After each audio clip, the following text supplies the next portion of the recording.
പാകിസ്ഥാന് വേണ്ടി ചാരപ്രവൃത്തി ചെയ്ത 8 പേരെ കൂടി അറസ്റ്റ് ചെയ്തിരിക്കുന്നു ഗാസിയാബാദ് പോലീസ്.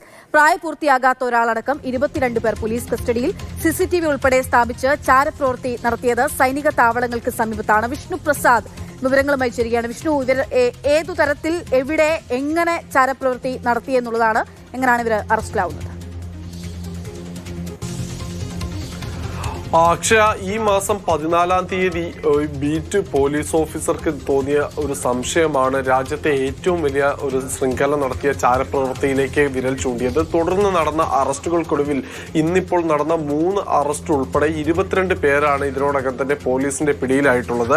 ഇതിലെ പ്രധാന കാര്യം എന്ന് പറഞ്ഞാൽ ഡൽഹി മുതൽ ജമ്മു കാശ്മീർ വരെ സുപ്രധാനമായ 50 ഇടങ്ങളിൽ CCTV ക്യാമറകൾ സ്ഥാപിക്കുകയും അതുവഴി ഈ പാകിസ്ഥാന് ആ വഴിയുള്ള സൈനിക നീക്കം ഉൾപ്പെടെയുള്ള കാര്യങ്ങളുടെ ലൈവ് ഫീഡ് നൽകുകയും ചെയ്തു എന്നതാണ് ഇപ്പോൾ പോലീസ് കണ്ടെത്തിയിരിക്കുന്നത്. ഓരോ ഫോട്ടോയ്ക്കും 3000 മുതൽ 6000 രൂപ വരെ ഈ പ്രതികൾ കൈപ്പറ്റിയിരുന്നു എന്നാണ് മനസ്സിലാക്കാൻ സാധിക്കുന്നത്. ഈ പ്രധാനമായും ഈ രാജ്യത്തിന്റെ കിഴക്കൻ മേഖലകളിൽ നിന്ന് സാമ്പത്തികമായി പിന്നോക്കം നിൽക്കുന്ന ആളുകളെ അല്ലെങ്കിൽ അത്തരം കുട്ടികളെ ഉൾപ്പെടെ കൊണ്ടുവന്ന് ഇവർക്ക് പണം നൽകിക്കൊണ്ട് ഈ ഒരു പ്രവൃത്തിയിലേക്ക് തിരിച്ചുവിടുകയാണ് ഈ സംഘം ചെയ്തത് എന്നാണ് ഇപ്പോൾ മനസ്സിലാക്കാൻ സാധിക്കുന്നത്. ഡൽഹി, രാജസ്ഥാൻ, മുംബൈ എന്നീ സ്ഥലങ്ങൾ കേന്ദ്രീകരിച്ചാണ് ഈ സംഘം പ്രവർത്തിച്ചിട്ടുണ്ടായിരുന്നത്. ഇതിന്റെ തലവൻ എന്ന് സംശയിക്കപ്പെടുന്ന നൌഷാദ് അലി, ലാലു എന്ന് വിളിക്കപ്പെടുന്ന നൌഷാദ് അലി, ഇയാളാണ് കുട്ടികളെ ഇത്തരത്തിൽ റിക്രൂട്ട് ചെയ്തിട്ടുണ്ടായിരുന്നത്. ഇയാൾ ബീഹാർ മുസഫർപൂർ സ്വദേശിയാണ്.